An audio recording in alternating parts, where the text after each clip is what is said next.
Islamic State radicals are also managing to carry out a successful global recruitment campaign. That's according to the latest report from a Syrian human rights watchdog. Well, last month, 6,000 men joined the jihadists, some of them from Western nations. And it's not just adults. The extremists don't mind having the young fight for them, too, like this 13-year-old Belgian boy. Earlier this year, he traveled to Syria with his older brother to fight alongside the radicals. Now, the Islamic State has been increasingly turning to social networks. One extremist posted images of a child decapitating a doll in a reenactment of the American journalist execution. The caption urges followers to, quote, teach your children to cut necks, end of quote. Now, let's discuss the story with Sukan Chandan, an activist and journalist who joins us live from London. Now, Mr. Chandan, what do you personally think of the situation, and specifically, how much damage can this huge PR campaign of Islamists have on the West and Europe, for that matter, as we know that they're opening up their centers in the UK and Canada? Well, the propaganda from the death squads known as quote-unquote ISIS is nothing but actually a reflection of the mainstream Western foreign policy.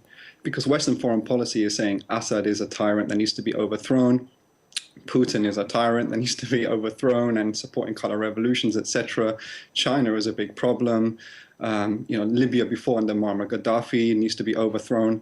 And actually with Libya and then with Syria, we've seen these exact death squads ally up openly together in the destruction of Libya. So it went in the mainstream, and still today there's sympathetic voices in the mainstream who are reporting these death squads who are going from Britain, Belgium, France and other countries, but particularly particularly Britain. And that's no coincidence, because Britain has been in the forefront of developing this global entrapment strategy, this global counterinsurgency strategy.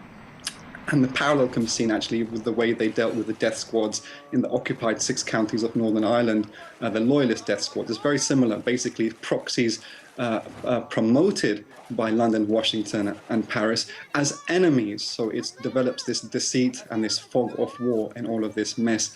But actually, the encouraging of children to enact these depraved acts is again a reflection of the mainstream, because if you see a lot of these young men who are no doubt oppressed by the system in Britain, but being oppressed doesn't necessarily mean you go off and do this. Yeah, but what can be done? What can be done to reverse this trend, to change the situation, and to stop this spread?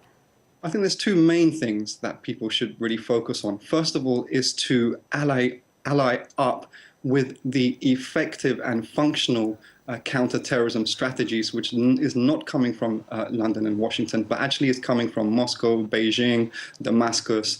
Hitherto it was coming from Tripoli, but that's no longer, and from places like Algiers, etc. These are countries that have a viable counter-terrorist strategy, and the terrorism is being promoted by London and Washington, because who is London and Washington's main ally in the so-called war on terror? It's no other than the 2 pillars that actually promote and facilitate and fund these death squads, which is the Gulf monarchies, particularly Saudi Arabia and the Qatari monarchy, and on the other hand, the Pakistani military intelligence. So there is. Mr. Chandan, yeah, just want to ask you one question briefly, as we're running out of time. The radical group is quite vocal, in fact, about what they want to do, and they specifically threatened by saying, I quote, retake some Western states, for example, Spain.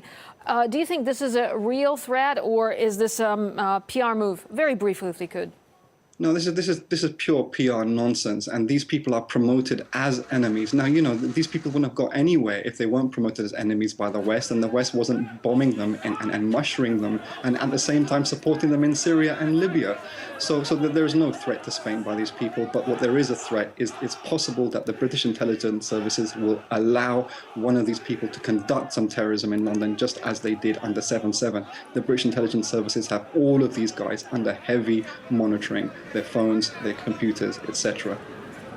Right. Sukan Chandan, activist and journalist, thank you so much for talking to us here on RT International.